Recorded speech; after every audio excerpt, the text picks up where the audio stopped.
Welcome to Section 4, Creating Gameplay Elements, Video 1, Setting up our Game Mode. In this video we are going to set our default game mode and editor map, and create our main menu game mode.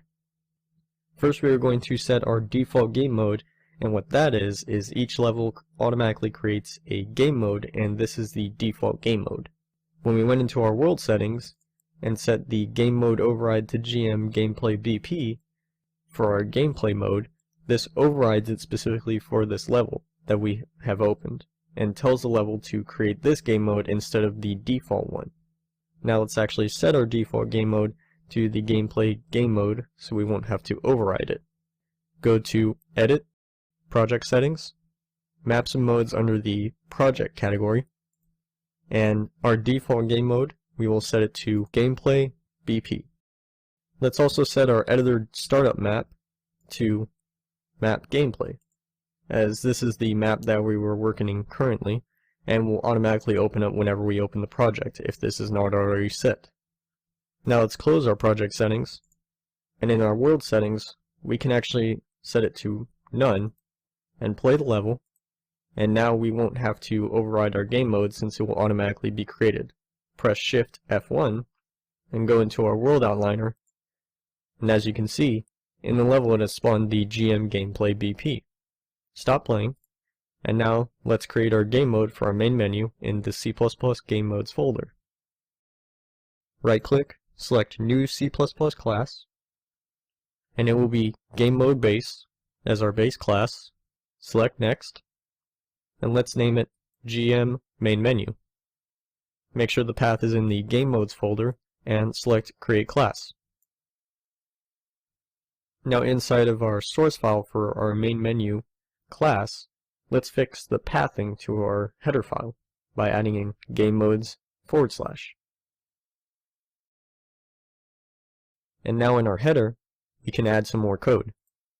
Here we are declaring a virtual function that we will override. In this case it will be begin play, and then we are declaring a variable for a subclass of userWidget so that we can pick up this widget, and to create our main menu we can place it in the protected category so that way it may be accessed within this class hierarchy. Inside of our source file we're adding in the library for blueprint userWidget because we are adding the main menu widget to our screen, and this means we will have to use the library for widgets so that way we can call the create widget function. Now let's create our definition for begin play. IntelliSense is not allowing us to automatically create it for some reason, so we have to create it by hand. Now that we've created our definition, let's create our widget. Here we are first calling up the chain for begin play, like we should since it is a virtual function. Then we are checking to see if our main menu widget class is valid, and then we are getting the first player controller within the world, since this is the main menu level that we will be creating later, and we will be using only one player within that level, which is us, because most commonly in main menus there's only one player.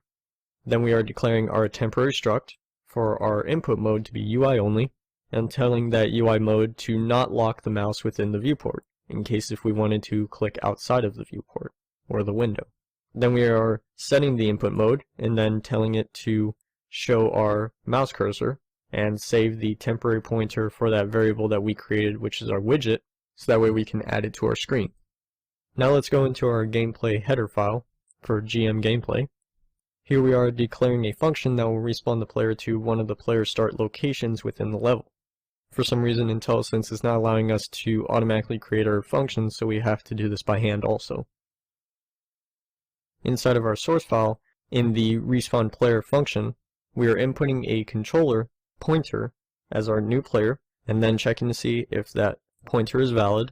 Then we are telling that pointer's controller to get the pawn and then destroy that pawn.